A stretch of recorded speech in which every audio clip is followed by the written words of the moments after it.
I know we talk about sad stuff, but I'm happy to be here with you guys. Oh, Aw. were you recording? Yeah. Oh, wow. Yay. That's recorded forever now. Oh, wow. Welcome back to Healthcare Horrors, Where where Alicia shows her soft side. we don't have to tell anyone ever. And then cusses a lot to cover it up. Boom. Aw. You guys have me pegged down to a T. Yeah, dude. All right. Okay. We got this. Are you ready? I'm ready.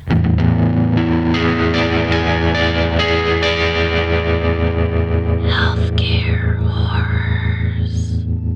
Murder. Welcome back to another episode of Healthcare Horrors. I am Ashley Boyce, a brand specialist here at Atlas. I'm Alicia Carosella, a training and development specialist. And it's Dolan. I'm on the knobs. On the knobs. Wicca, weird. Last time, we had a special guest on the on the podcast for episode 50, Cassidy from the training department here at Atlas. She never said her last name, so I'm going to say it for her. Go for it. Cassidy Pospichel. Pospichel. Pospichel. Okay. I'm not There's gonna no lie. H. You thought it was Pospisil. Every time I Yep. see her last name, I think Popsicle. Yep. So do I. Okay, cool. When she started working at Atlas, she didn't start on the training team right away, did she? I think she was in compliance. Yeah. Mhm. And I remember needing to get a headshot for the website and all that. And I kept reading it as Popsicle. Yeah. It's Yep. Pospichel. There's no H. Pospichel. Mm-hmm. But it is Pospichel. Or Confirmed. Right. Pospichel looks like Pospisil. Which looks like Popsicle. popsicle. Can confirm. Popsicle sounds really good. We're 'Cause having it's a 80 degrees in freaking- here. Yeah, 80 degrees in the studio. We're having a sweating. heat wave. It's been over 100 degrees heat index here in Omaha, Nebraska, Yeah. and we're dying. That last stretch of summer, I am over the heat. My husky is over the heat. Yep. Oh yeah. Like, I I'm bet to the Lou point is where- totally. Yeah. Yeah. Yeah. I have to keep all my blinds and my shades closed all day. I get no Yes. sunlight because I have to sit in the dark. Otherwise, my AC is going to give out. Mhm. Yeah. So I have this Eco AC thing, like You Eco Ecobee, and it came with the house, so whatever. What it does is it makes it so you don't have a big like AC bill or Yeah. heat bill. It like regulates it or whatever. The problem is it uses like the outside temperature to the inside to kind of like calibrate Oh, and what's it's good. too hot outside. It's so hot. The eco setting has been keeping my house at like 78, 79 degrees. So it's warm. So even in my house, even though you walk in, it's like AC, you're like, oh, this is amazing. Yeah. But then, a couple After a hours go while. by, you're like, dang, it's hot in here again, you know? Yeah. And you look at the thing, it's like 78, 79 degrees, and like, oh, we got to turn this eco thing off and just crank the Yeah. AC. It's been so hot. I've just kind of been doing the same thing. I've been keeping, when it's this hot, I keep my AC at 75 because like I don't want the AC to like go out or, Have a huge whatever. bill or But yeah, whatever. you're coming from outside and it's like, oh, it feels so good in here. But then you go in my basement and you come back upstairs. It's like, wow, it's hot up here. Yeah. A lot of fans blowing in my house right now. Yeah. It's brutal. Anyway, So in addition to having Cassidy on the episode, we also talked about Petr Zelenka from Czechoslovakia. And we also gave a Lucy Letby update. Yeah, Lucy Letby. we did. And today, I guess we'll Okay, just let's dive right in. Full disclosure up front, this is a little more of a, I don't know. Yeah, if anything related to sexual abuse, sexual assault, Rape. rape, anything like that, if that gets to you, this might not be the episode for you. Yeah, Which we won't stop and talk about it too long. We'll just make mention of it, move along. on. So Move we're along. not going to go into No details. details, no Mm-mm. graphic details or anything yes, like that. nothing like that. But Yeah. With that being said, without further ado, Alicia. All right, we're talking about Bobby Joe Long, otherwise known as BJL. And I will refer to him as BJL as it pleases my soul. Okay. Throughout this episode. You do you. So whatever, he doesn't deserve to have a name anyways. So. he doesn't. No, he doesn't. Yeah.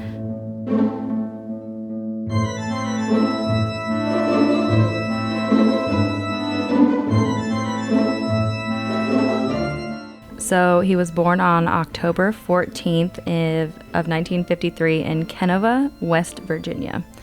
That makes him a Libra, and they like to make informed and fair decisions, allegedly. They can be charming, intelligent, and sociable, but can get sucked into people-pleasing behaviors. So I think that checks out. it does, from what I know. So he was born to parents named Joe and Louetta Long, and I love the name Louetta. Like, That is a cool name. I like it. You don't hear it often. No. So Joe and Louetta split up when Bobby was little, and Bobby spent most of his childhood in Florida under the care of his mother. Something else that's important to note about BJL was that he was born with an extra X chromosome. This is known as 47XXY, which is a variation of Klinefelter syndrome. So normally, a female baby has 2 X chromosomes and a male has 1 X and 1 Y. But in Klinefelter syndrome, a baby boy is born with an extra copy of the X chromosome, so he's XXY. The X chromosome is not a female chromosome, but it's present in everyone. It affected his hormones. So the presence of the Y chromosome indicates male sex, and Klinefelter syndrome causes excessive estrogen production, yielding some female traits such as breast development. Other symptoms of Klinefelter syndrome include, but are not limited to, low sex drives, small testicles and penis, low sperm count or 0 sperm count, decreased facial and body hair, and less muscle mass as compared to other men. So not off to a great start for Bobby Joe Long. So BJL failed the first grade and was teased as a child for his enlarged breast tissue and had to undergo breast reduction surgery in his adolescence. And he also suffered multiple head injuries as a child. Because he got hit by a car. Yeah, Were you going to go into that? No, Sorry. no. Go ahead. No. Oh, yeah. I know that at one point in his childhood, he ran out into the street, got hit by a car, and that caused his jaw to forever be... Disformed. Yes, there you go. So another thing he was teased about. Yeah. And so I was just going to add, side note, the traits of a potential serial killer include animal cruelty, bedwetting, obsession with fire setting, and head injuries received mostly in childhood, but in adulthood as well. So All the stereotypical serial killer things other than bedwetting. Yeah. He did. So he had developed a hatred for women, starting with his mother, whom he had a very dysfunctional relationship with. He slept in his mom's bed until he was a teenager and reportedly resented her many short-term boyfriends that she brought home with her when she was returning home late at night from her job. Louetta Long was working as a bartender and often wore racy clothes. So Bobby Joe Long married his high school girlfriend Cynthia in 1974, with whom he ended up having 2 children. Before she filed for divorce in 1980. Around that same time, BJL was involved in a motorcycle accident and was hospitalized for several weeks. And according to Cynthia, this is when his temperament and personality shifted. Cynthia said that BJL became short-tempered and physically violent and impatient with the children. During this time, he developed an overt, compulsive, and often dangerous sex drive. And that was due to the motorcycle and car collision. He had head injury. Yep. So he was, I don't know what the word fine before. He was okay. Yeah, he was doing his thing, but yeah, the car and motorcycle accident left him with a compulsive and high sex drive and even more anger, sounds like. Yep. So when Cynthia filed for divorce in 1980, BJL moved in with a female friend named Sharon Richards, who would later accuse him of rape and battery. In the fall of 1983, Long was charged with sending an inappropriate sex-infused letter and photographs to a 12-year-old girl in Florida, which earned him a short jail sentence and probation at that time. During the same time, BJL made the criminal leap to becoming a full-blown rapist. His method was to scout out for sale signs on houses and hunt through classified ads for furniture and other items, leading to an opportunity to enter an unsuspecting woman's home and force himself on her. According to police, Long committed more than 50 rapes during this period, but had not yet committed any murders that we know about. Mm-hmm. So I'm going to rewind a little bit in the Perfect. timeline. So after his accident, he gets released from the hospital with a full recovery other than the compulsive sex drive. And before he and Cynthia got divorced, like basically she couldn't keep up with satisfying him. So he was accused of raping someone else. Those charges eventually got dropped and he did get like probation. So that's when he and Cynthia moved and they like started their family in Florida. And if you have anything else, let me know, because I know sometimes the book is like a little different from what's online. So if anyone doesn't know, Ashley reads a lot of her research from a specific book, and I do a lot of mine on Google. So. Yeah. So while Cynthia was, I'm assuming, home with the kids, Bobby was also attending college for his radiologist qualification. And after that, their marriage, everything just kind of started going downhill. Bobby began, or BJL, began abusing. Why do you say it like that? BJL. He, more serious note, began abusing and raping Cynthia to satisfy his sex drive. And he started turning to new targets to satisfy those needs. So that's when we went to the classified ads in the paper, like you were talking about. And he actually got the nickname Classified Ad Rapist. November 1979 is when he graduated with his associate's degree in X-ray technology. So shout out to Allied, but don't be like Bobby Joe Long. He didn't really strive in his career at the Miami Beach Hospital because he was often in trouble for sexually harassing coworkers. Weird. Yeah. And then after so many warnings from the hospital, he started sexually harassing patients. It's terrible. So Just stop, dude. yeah. Marriage continues to crumble, and that is when they get a divorce. And it seems like whenever something big happens in his life like this, that's when there's an uptick in his rage, begins raping more. He does move back to West Virginia for a while with his parents. I did read that at some point, like his dad, when he was a child, his dad kind of started coming back around. But it was like a weird relationship with his mom and dad because like she still wanted to have her many boyfriends, and I don't know. Sounds kind of, poor kid. Anyway. I agree. While he was in West Virginia, again, he did contemplate suicide until a job opened up at a hospital in Huntington, Virginia.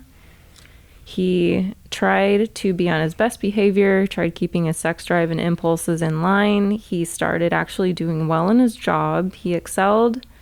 He worked well with his coworkers and actually began dating again. However, old habits die hard, and he returned to his old ways.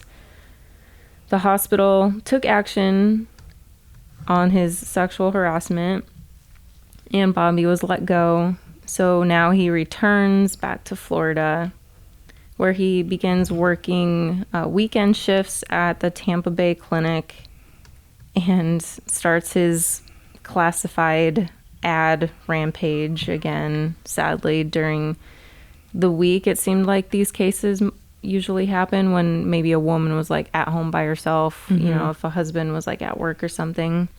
Somehow he manages to start dating again, and I don't know if the lady he was dating was a Christian, but he became a born-again Christian. That was mentioned in the book. But at this point is when the murder kicks in and things start going really downhill.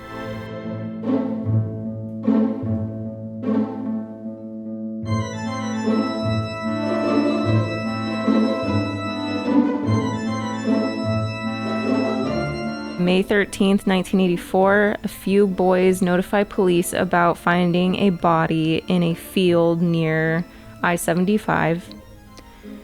Captain Gary Terry. When I wrote down his name, Gary Terry? Yeah, yes, you heard me right. When I read that, I was like, "Are you serious?" Gary Terry. Yes. Captain GT. Captain GT and Detective Lee Baker of the Hillsborough County Sheriff's Office were on the scene to find 20-year-old Lana Long's body bound, exposed with a noose around her neck. 2 weeks later, the body of 22-year-old Michelle Denise Sims was found under very similar circumstances. There was obviously signs of rape. She was beaten to death, but unlike the last body, she was also stabbed. And her skull showed 5 massive blows, and she was also strangled. So this dude is like angry and just overkill. Like, Yeah, he's just yeah. has no plan, just is going for it. Beaten, strangled, That's so stab sad. wounds. Her and the last victim were dancers or prostitute. And there were a few more similarities between these two cases. There were similar tire tracks found at the scene and fibers from a red carpet. And these fibers are like at every case that we're going to talk about. So the FBI's behavioral science unit gets involved because it's clear that this very well could be a serial killer, because there's obviously a specific type that they're after, even though there's only been 2. And they build a profile, which I could read, but the profile is pretty spot on, other than the fact that Bobby is in his 30s and they're looking for a 20-year-old. So there's some similarities, but some things that they're not looking for that they should be looking for. So by now, Bobby continuing his career as an X-ray technician at Tampa General Hospital. June 8th, 1984, Elizabeth Loudenbeck, she's 22 years old, was reported missing, and her body is found 2 weeks later. But there's a slight different MO on her body. She's fully clothed. She was not a dancer or a prostitute, but the similar carpet fibers at the scene is what links her to the other 2 victims. September 27th, 1974, Bobby gets fired from Tampa General due to complaints from female patients and staff about harassment. And this is like, I feel like what really, really sets him off, if he wasn't already set off. He goes hard at this point. Yeah, it's crazy, and he doesn't get caught. Well, Does right but away. Not yet. Not yet. So October 7th, 1974, body of Chanel Devon Williams was found on a farm by a farmhand with all the same components, similar MO, only this time there's a gunshot wound to her head. Shortly after, another body gets found, Karen Beth Dinsfriend. She's 28, also a prostitute. October 28th, this is the 3rd body in October that's found. Kimberly Kyle Hoops, she was 22 years old. She was also a prostitute. So he's definitely like going off of the, I don't know, you're kind of stereotypical. These women are not going to be missed, or they're easy to get alone. November 6th, 1984, body of 18-year-old Virginia Lee Johnson is found. And then next week, there's another body of Kim Marie Swan. I think it's Swan. Swan? Like the bird? Swann. Okay. I don't know. I'll Kim call it Marie Swan. She was 21 years old, and her body was also found. So just October to November, 5 bodies. Jeez. Yeah. Well, and he started all this in the spring. So that's just October to November. Yeah. That's Boom, Yeah. boom, boom. fucking despicable. Amen. So November 3rd is when authorities finally do make some progress on the case. And this is sad, but kudos to this girl. She's so strong. 17-year-old Lisa McVeigh. It's McVeigh. I think. McVeigh. Only reason I know that is because I know about this guy.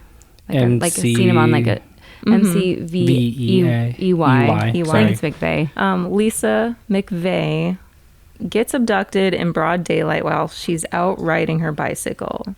Ladies, girls, like, be careful. Even if it's broad daylight, you never know who's watching you. So Bobby keeps her for 26 hours. She's blindfolded the entire time, forces her into many sex acts. We're not going to get into nitty gritty.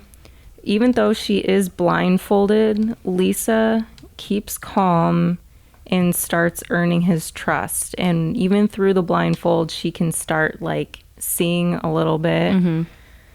So after 2 days, he releases her. And it sounds like since she was just kind of staying calm, she wasn't fighting back or anything, he probably got bored of her. Probably because he was looking for a fight. Mm-hmm. So he releases her and says, take care, as he lets her go. So even through the blindfold, take care.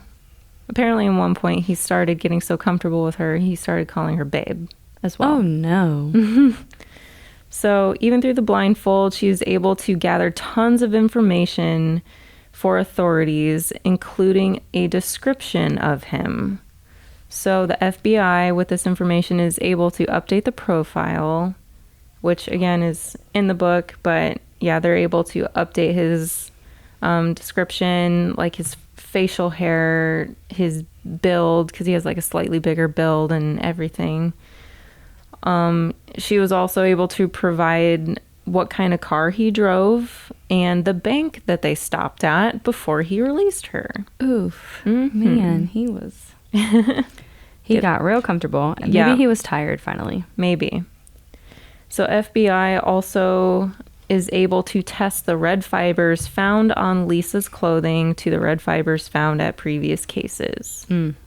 So November 15th, Tampa police spotted the red Dodge described by Lisa and pulled Bobby over. So just from pulling him over, they don't take him into custody, but they do get his name. They see that he matches the profile. And since they have his name, they're also able to check his bank statement that matched up with the same day that he stopped at the bank before he released Lisa. So they also found that he had a criminal record of assault. They placed him under surveillance until the police could obtain a warrant and then arrest him. Forensics have absolutely no problem linking him to these murders with all of the evidence found in his car, his apartment, the red fibers. He had like rope and all of these weapons. He even had photos of him with his victims at his apartment. After a few, gross. After a few tries, detectives Latimer, God, my like chicken scratch got so bad. Detectives Latimer and Price got Bobby to confess to all of the murders. At first, there was a little pushback, and he said he didn't do it, but I think he just finally realized there's so much evidence against him that he confessed to all of them. His confession transcribed to 45 pages of graphic detail of each victim. Like, so he was sober during all of this? Yeah.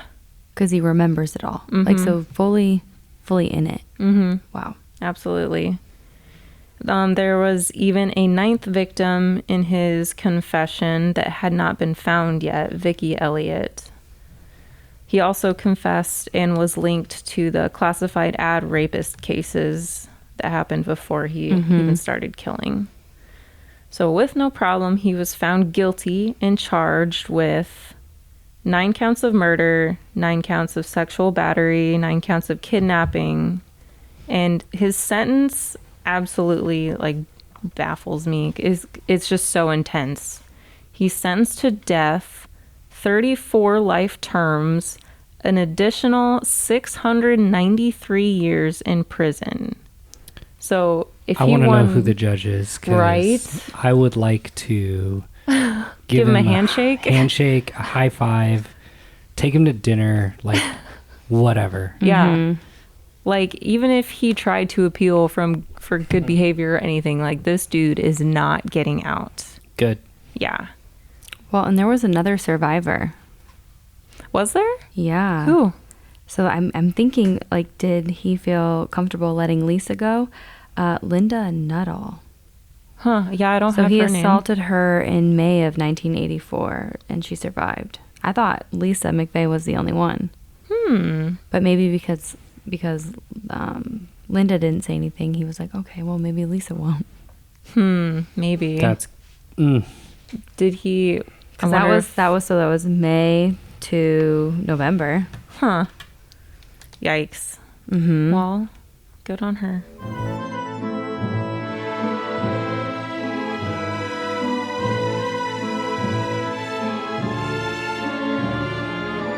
He gets sentenced to death. I'm not exactly sure what year that was, but May 23rd, 2019, he does get killed by lethal injection in prison. Yes, he did. Hell Yes. yeah. Do you want to know his final meal, or do you care? Oh, I'm curious. What? Roast beef, bacon, French fries, and soda. What a weak last meal. What would you have? Oh my god. What would your last meal be? My last meal. That's okay. Before we get into this, Sorry, should we finish the... We can. No, I just have to say, like, this is a little personal, but like, I don't believe in the death penalty. But I am so I had happy that debate in college. and I don't believe in the death penalty purely for financial reasons and for different reasons. Financially never recovered. I mean, it's like cheaper to. There's only one company in the world that makes the lethal injection, and it is cheaper to keep somebody in a life sentence and let them think about the things that they did and let them live the prison life for the rest of their life, which I think is maybe a little bit more cruel than, just Than the ending death somebody. penalty? Yeah, Yeah. and then also way more costly effective, right? But There are cheaper ways to kill someone. correct, Just throwing that out there. there is, But it's more inhumane. inhumane, yeah. So personally, I do not believe in that, but like for somebody like this, for somebody to commit the things that they did, for somebody to be So much. sober and like doing this willingly and like this is their goal, like I'm so glad they are wiped from planet Earth, because that is just so unbelievably terrible. Yeah. Yeah. It was clear that with the amount of trauma and Things that happened to him. He was Yeah. never gonna. It's not like he was gonna be rehabilitated. Well, and especially with survivors, like those people live the rest of their life, you Yeah. know, with that trauma. Speaking of that, great segue. Lisa McVeigh becomes a cop in Does Tampa she? Bay. She does. dang girl. There you go. You know, She does, and so she, looks out for her fellow Some- citizens and her fellow women, and Mhm. yep, she took that and she turned it into a career for Wow. herself. Something can be said about staying calm and breathing through any situations, trying to stay in the right mindset to try and, just don't overreact. Just because she kept her cool and went through terrible things, but I she have so came out many on the other goosebumps side right now. Yeah. for real. But he was definitely someone who, I was going to say, enjoyed the torture part of Yeah. his victims too, and just everything. I mean, with the even, I know we didn't go into a lot of detail, but even the little detail that we did go into, the skulls and the stab wounds, and Yeah. on top of everything else, like that's just He just had wow. no regard, like no empathy, right? Like some of these cases we talk about, people seem to have like, okay, their good side is fighting their bad side, the bad side wins. This guy's just is bad. Mm-hmm. there's levels to this guy, and I think Can you think that he was married and had children? Yeah. 51 episodes of this, and it's just like he might be.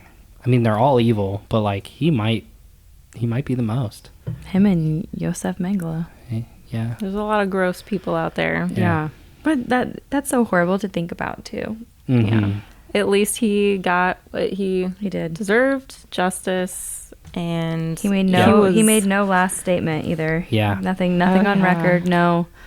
So I just loved his sentence, all of the extra years. Like, even in the afterlife, dude, you are serving Yeah, for your real. time. For real. Yeah. So his last meal was roast beef, Bacon, bacon, French fries, French fries. and soda. What Roast kind beef, of soda? bacon. I know it doesn't French say, fries? right? Wouldn't that be? That's so weird. Okay, so my last meal. I'll start. I think that it would have to be some sort of seafood boil. Really? Yeah, like Interesting. I love seafood. You do.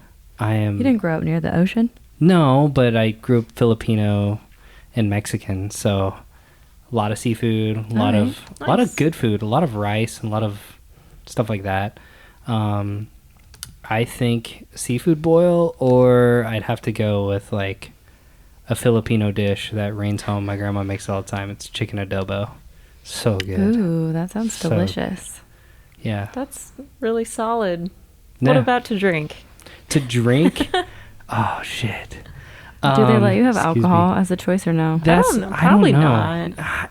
It would have to be anything, right? I'm going to make it up. I would Yeah. want to get hammered if I was on the death penalty, because I wouldn't want to like I'd just be drunk and then not wake up. But I bet they don't let you drink alcohol. probably Probably not. not. If I had to pick a non-alcoholic drink,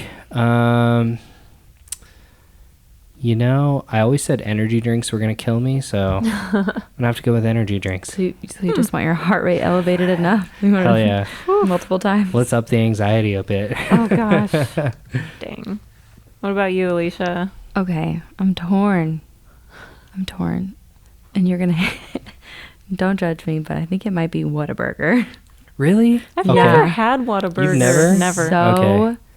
good. I think about it all the time. If I had to choose Whataburger or In-N-Out, Whataburger. every Whataburger, day. I any haven't day. had either Whataburger. one. Oh my God, Yeah. Whataburger. Or like just a fat, juicy steak with like a baked potato and a glass of wine.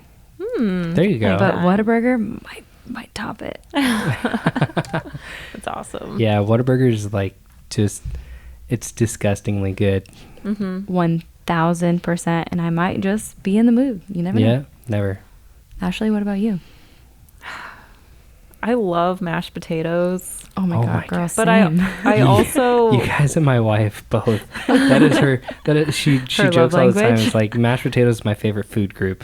It I'm is. like, okay. But I don't know. I also I feel like if I had a last meal, I would want some really good blueberry pancakes. Oh, that is so wholesome. I know. That's amazing. I don't know. That tracks. Blueberry pancakes. Maybe with some bacon, some really good eggs or something, So but you're definitely a- blueberry you- pancakes. You're a breakfast Dang. person. I do love my breakfast food, and And you'll maybe eat it for dinner, some too. orange juice. Heck yeah, Yeah. Okay. some orange So you juice, just some want the fruits. coffee. I like breakfast for dinner, but I'm not really a breakfast person for breakfast. Same. Yeah, it's not. I don't I know. did have an enchilada for breakfast the other day, so that's what's that? interesting. It's so good. It was good. Like Love enchiladas. spaghetti for breakfast. Yep. Doesn't matter. Yeah, spaghetti's always better the next day, I think, and chili, like both of those things. I don't even want to think about chili right now. It's too hot Yeah, outside. for real. We are melting. Cool. So All right.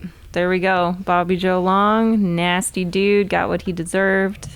Absolutely. And that is something we can take away from this. Yeah, I hope his roast beef was dry. I hope it was so dry. Oh yeah, hope his super dry. bacon And it was was burnt burnt. to a crisp. And his And I hope French his- fries were soggy. Soggy. Yeah, and his soda was flat. Yeah, that's what I hope.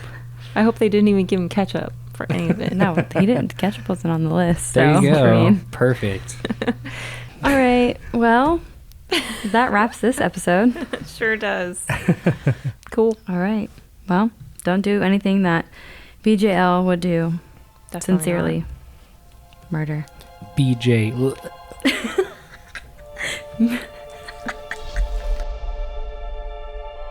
Thank you for listening to Healthcare Horrors, brought to you by Atlas MedStaff. Just a reminder, we are not healthcare professionals. We are just fans of true crime, talking about some of history's darkest moments in healthcare.